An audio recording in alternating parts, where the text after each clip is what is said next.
Next opponent, please.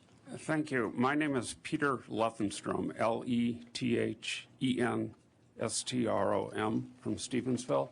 And I feel that I've been a productive member of society forever since I came down the chute and hit pay dirt. And then all of a sudden, and I feel blessed that I have 2 eyes and 2 ears and 1 mouth, and I can see and understand what is taking place. So I have 2 children. I currently teach high school. I've been teaching for 30 years. And all of a sudden, 19 years ago, my life changed. I was probably much like all of you in this room. And all of a sudden, I became a pioneer. And the doc said, "You really want to be a pioneer?" And I said, "Oh, I would have loved to have the opportunity to see the West before it was gone." But that's not what he was talking about. I developed a lymphoma. And I was one of the first patients and a test case in medical journals of going through a bone marrow transplant. And I went through the rigors of a year of chemotherapy, unsuccessful. My tumor, which was the size of a large cantaloupe, made me look 9 months pregnant on a profile. That didn't work. The only avenue that I had was to go through a transplant. One of my brothers, and at that stage of the game, insurance did not pay for it. I had to pay for my own transplant.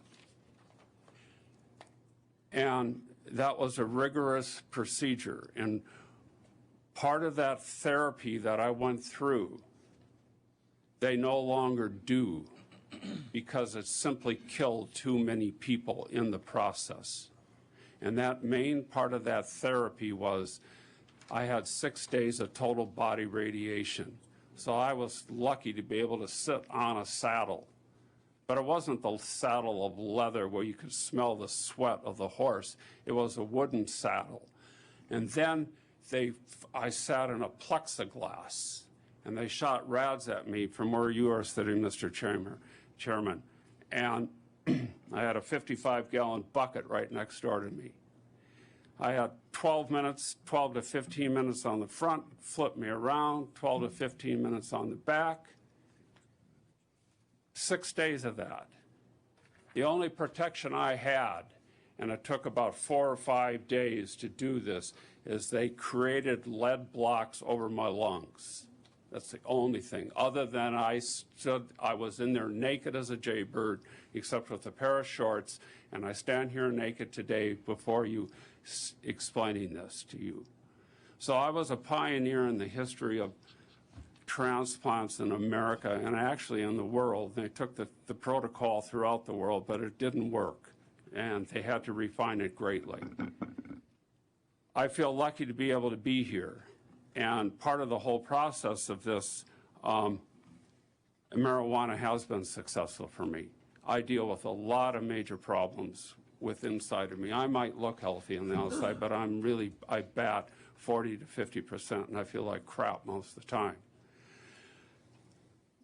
In the education field, and I still am involved and heavy in the education field, and my daughters are really well adjusted in the world too. It goes to home. So this myth that I think you need to look with the eyes and the ears, that these problems or these myths that people are talking about, it stems to home. And parents need to be involved with their children's lives, and they're the ones in control. So part of this process of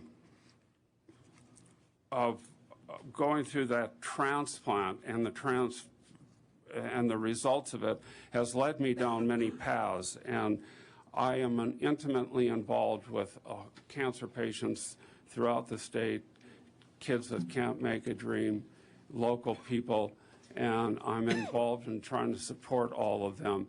And I'm still heavily involved in follow-up research at the University of Utah Hospital, where I had the transplant done.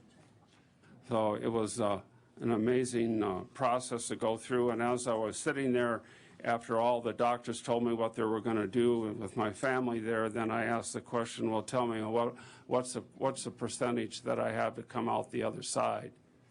They said, we really don't know, but at the moment we can only give you 10%. So I'm here today for us to appreciate what we have with our eyes and ears and the one mouth, and we can speak and hear and we can understand. Thank you very much for your time and your efforts that you put forth in the positions that you have been sent here to do.